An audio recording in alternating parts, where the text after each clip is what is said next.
עכשיו למהומה היום בתיאטרון הקאמרי, ההצגה המלך חייב למות עם קרן אור ורמי ברוך, הופסקה בשל קריאות מהקהל שטענו שמדובר בטקסטים פוליטיים נגד ראש הממשלה. החצי השני הבלתי פילוסופי.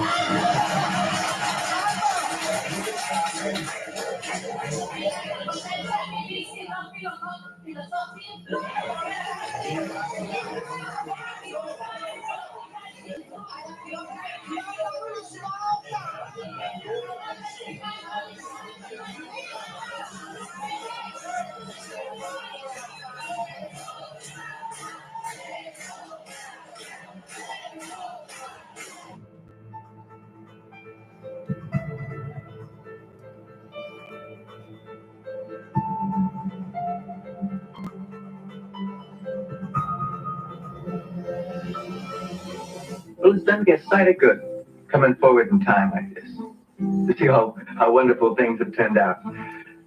But I wish I could take you back with me, back in time, back those 200 years when we were starting as a nation. I wish you could have seen this country then.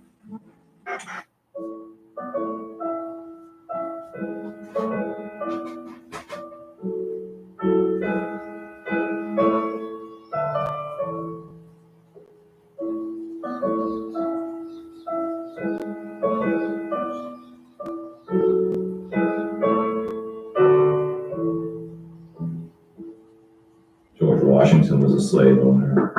James Madison was a slave owner. Thomas Jefferson was a slave owner.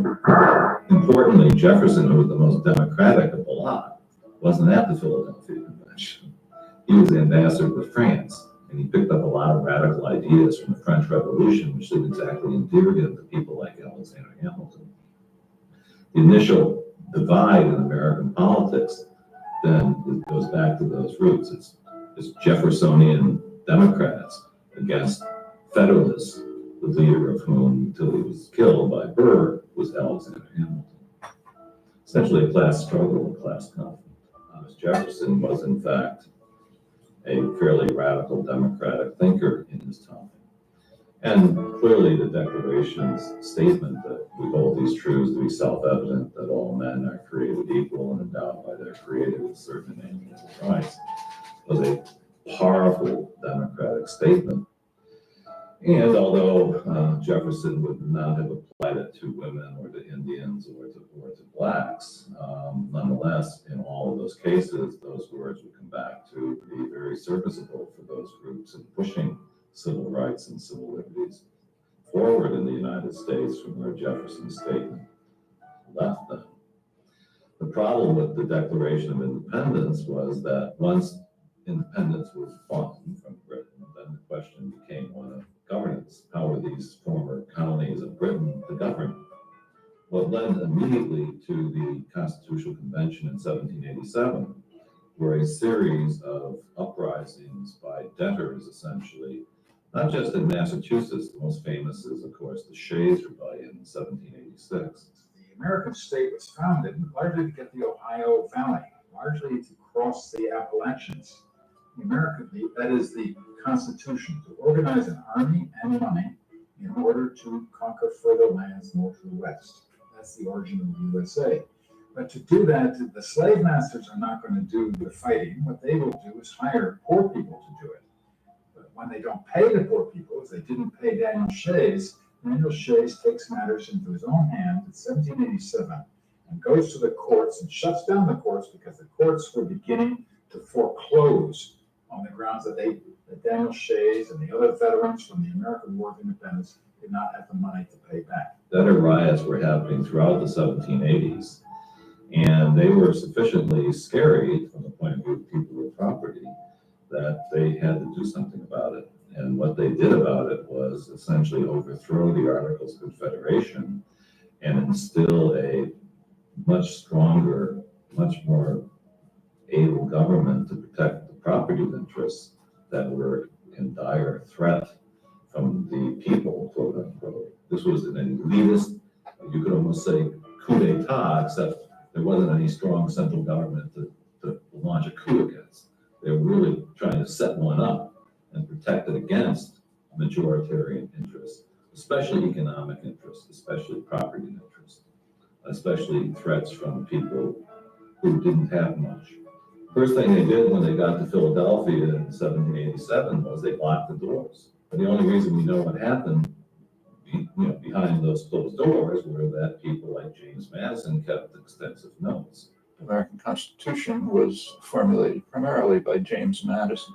He's the major framer of the Constitution, and he wanted to overcome what he called the tyranny of the majority. He said the primary goal of government is to ensure that the opulent are protected from the majority. So therefore, he designed the Constitution in such a way that, as he put it, the wealth of the nation will be in charge. The more responsible set of men, those who sympathize with property owners and their rights. And the system was designed that way. Power was in the Senate, which was the least representative body, and it was the wealth of the nation. In fact, it still is. The House of Representatives, which is more democratic in theory, was given much less power. And the powerful executive is also supposed to represent the wealth of the nation. In Madison's defense, one should say that he was really pre-capitalist in his mentality. He assumed that the wealthy would be what he called benevolent gentlemen who would not be concerned with their own interests, but with the benefit of the people. Adam Smith, who preceded him, was much more realistic. He pointed out that the principal architects of policy, namely the merchants and manufacturers in his day, they ensure that the policies are designed so that their own interests are protected, no matter how grievous the effect on others, including the people of England. It's rather interesting to compare Madison's thinking, which founded this country, with the first major book on politics, namely Aristotle's Politics. Aristotle surveyed many kinds of systems and decided that of all of them, didn't like any of them, but he said of all of them, democracy is probably the best. But he said that democracy has a problem, and it was the same problem that Madison noticed centuries later. He said if in Athens everyone had a right to vote, the poor majority would attack the property of the rich, insist that it be divided, and he also felt that was unfair. But Madison and Aristotle had opposite solutions. Madison's solution was to restrict democracy. Aristotle's solution was to restrict inequality. Opponents of the new government were called anti-federalists, though the term is inaccurate. The majority favored some form of federation, but insisted on more localized control, with a more participatory democratic system. The Bill of Rights, the first 10 amendments to the Constitution, they were the price the Federalists had to pay in the ratifying conventions to pass the document. So the democratic element of the Constitution, which of course is the Bill of Rights, was forced down their throats. It didn't come out of Philadelphia at all. It was appended in 1791 and forced down on the Constitution by the more democratic elements in the society. Even with the Bill of Rights, we have a system which, is hardly perfect from the point of view of civil rights and civil liberties. Let's put it mildly. It trampled all over with the rights of citizens. So the Bill of Rights is hardly an ironclad set of guarantees for civil rights and civil liberties in the United States. I hate to think of the United States without it. The anti-federalists were significantly more partial to democratic elements in the society and to the rights of ordinary people than were the significantly more elitist federalists. If the greatest legacy of the anti-federalists was the Bill of Rights, their dream of direct democracy was not to be. At the time, many dissidents made predictions for what they believed would come to pass as the new nation grew and flourished. The natural course of power is to make the many slaves to the few, one anti-federalist wrote. Another objected to the new government because the bulk of the people can have nothing to say to it. The government is not a government of the people. The men of fortune would not feel for the common people. An aristocratical tyranny would arise, in which the great will struggle for power, honor, and wealth. The poor become a prey to avarice, insolence, and oppression. In short, my fellow citizens, it can be said to be nothing less than a nasty stride to universal empire.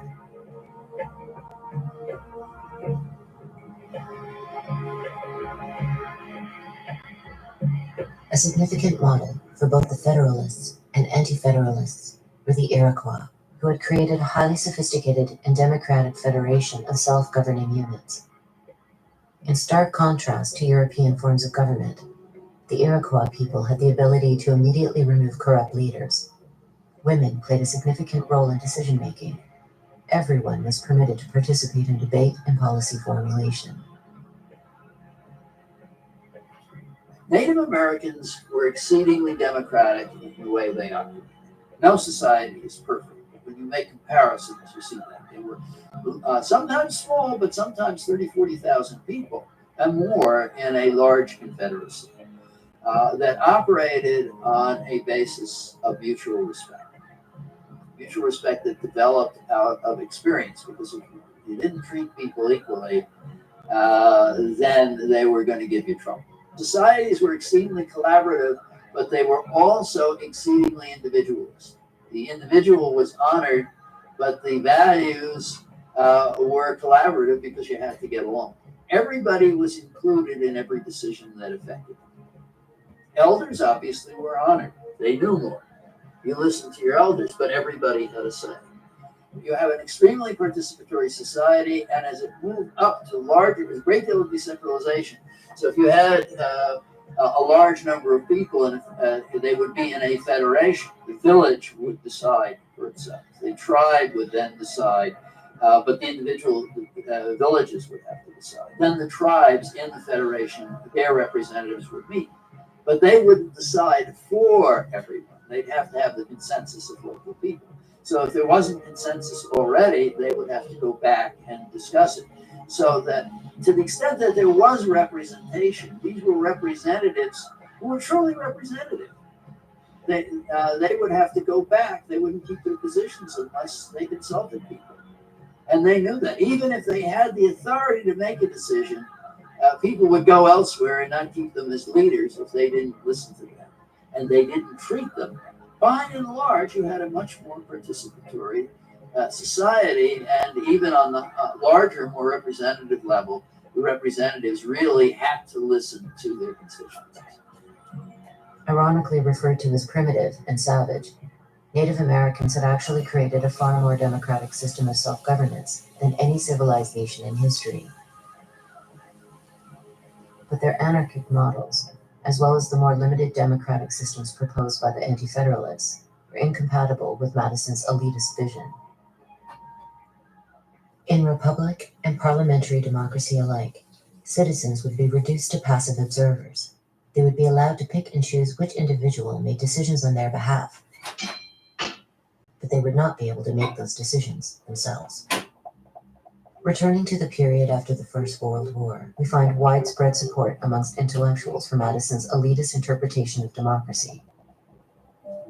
According to Walter Lippmann, the public's function in politics was to be interested spectators of action, but not participants. Yet Lippmann perceived a problem. New technologies in communication and transportation had awakened millions of disenfranchised people to a new world outside their towns and cities, while traditional economic, political, and social structures remained in place. Something had to change. But rather than advocate structural changes in society's institutions, Lippmann suggested that propaganda readjust the public mind. In his essays on democracy in the 1920s, which are incidentally called progressive essays on democracy, he was a Wilson, Roosevelt, Kennedy liberal in the American sense. He says that the majority are simply incompetent. They are ignorant and meddlesome outsiders, in his view. That's the majority of the population. And to allow them to participate in decision-making would be a complete disaster. So therefore, we have to design means to ensure that what he called the responsible men, he was, of course, one, are protected from the war and the trampling of the beasts, the ignorant majority.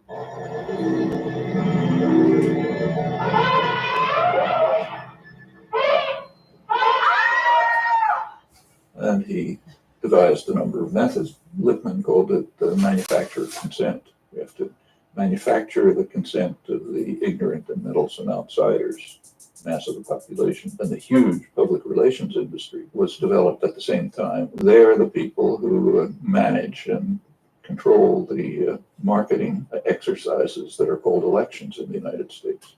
They are marketing exercises, and they're well aware of it. Apparently we have all been wrong. It is pronounced California. Ladies and gentlemen, the governor of the great state of California, Arnold Schwarzenegger.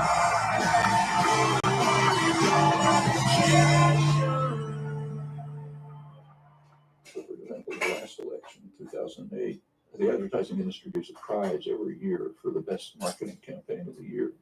2008, they gave it to the Obama campaign, who beat out commercial competitors. The idea is we market candidates the same way we market toothpaste or lifestyle drugs or automobiles. Of course, it helps to have a lot of money. And in fact, Obama greatly outspent McCain, not because of popular contributions, came mostly from financial industries. He was their candidate. And his policies will presumably respond to his constituency.